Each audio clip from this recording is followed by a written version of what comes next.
لما تقول على حد إنه هو كاوتش بوتيتو، يعني معناه إنه هو شخص كسول، يعني شخص بيحب يقعد على الكنبة كتير وكده قدام التلفزيون على طول، فبنقول عليه كاوتش بوتيتو. كاوتش بوتيتو يعني ليزي. يعني مثلا لما أقول لك You're such a couch potato on weekends، يعني انت في الاجازات او في الويكندز بالذات بتبقى ليزي وقاعد قدام التلفزيون على طول. اما لو قلت على موضوع انه هو hot potato، يعني معناها موضوع مثير وشائك ومثير للجدل كده.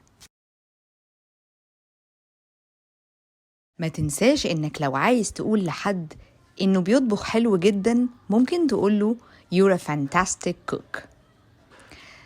كزبرة بالإنجليزي يعني سيلانترو أو كورياندر، ودلوقتي أنا بعمل لها chopping يعني بقطعها. لو عايز تقول لحد إيه ده؟ أنت اللي طبخت كل ده لوحدك؟ أنت اللي عامل كل ده؟ بتقول Did you make this from scratch? Did you make this from scratch? البطاطس دي مسلوقة، وبطاطس مسلوقة بالإنجليزي اسمها boiled potato.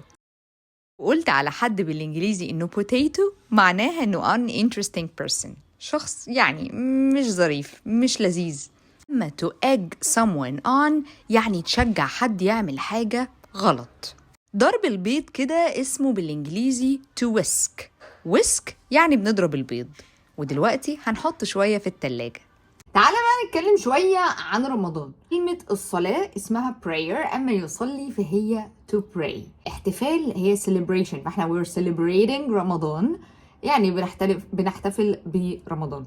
أسماء الوجبات في رمضان هي بالإنجليش، لأنه دي حاجة tradition ليها علاقة بالمسلمز أو الإسلام، فإتس فاين إن أنت تقولها بأي طريقة. أما بقى بالنسبة لكلمة عبادة اسمها worship، to worship.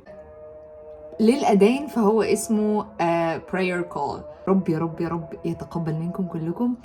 يلا بينا نخش على الخطوة التانية. أنا بشوف إن أنت بتبقى شاغل دماغك قوي إن أنت تنطق زي الأجانب which is not required from you. أنت أصلا مصري، يعني الطبيعي إنك أنت تنطق بلهجتك. لكن هي الفكرة ليه إحنا بنجتهد إن إحنا ننطق زي الأجانب؟ لأنه ده بيقربك قوي لفكرة انك تبقى في بوزيشنز بالنسبة لشغلك افضل بكتير. احنا عندنا ميزة كمصريين ان احنا بنقدر نولف على اي لهجة، بس احنا بنكسل او ما بنجتهدش نعمل ده علشان احنا يعني برضو ستيل مكسلين وشايفين يا عم ما انت اتفهمت. لكن الفكرة ان انت تحاول تقرب للبرونسيشن ده، دي حاجة بيرفكت. علشان تقرب ليها في ستابس كتير اتكلمت عنها كتير في فيديوز كتير قبل كده، بس احسن حاجه تعملها هي انك تتفرج على الاجانب في الافلام وهم بيتكلموا، علشان تobserve الطريقه اللي هم بيتكلموا بيها.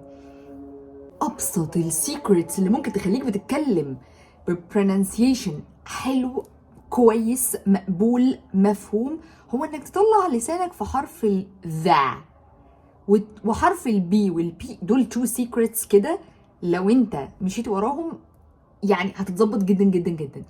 الذا والفرق ما بين البي والبي. ذا ما ينفعش نقول think، اتس think مش sink، لان sink يعني يغرق لكن think يعني يفكر.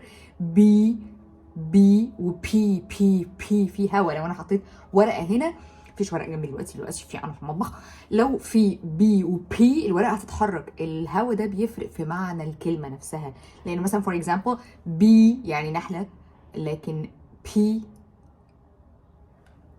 يعني بي. You don't want to say this. بقسماط بالإنجليزي اسمه bread crumbs، وطبعا الزيت طلع بارد. شكرا. هنحطه مرة تانية لما يكون سخن أكتر. هوبا دلوقتي سخن. قلي بالإنجليزي اسمها frying. I think I'm excited. وبكده تاني طبخة في رمضان تكون خلصت. يا رب تكونوا استفدتوا من الإنجليزي وكمان استمتعتم من طبخة النهاردة.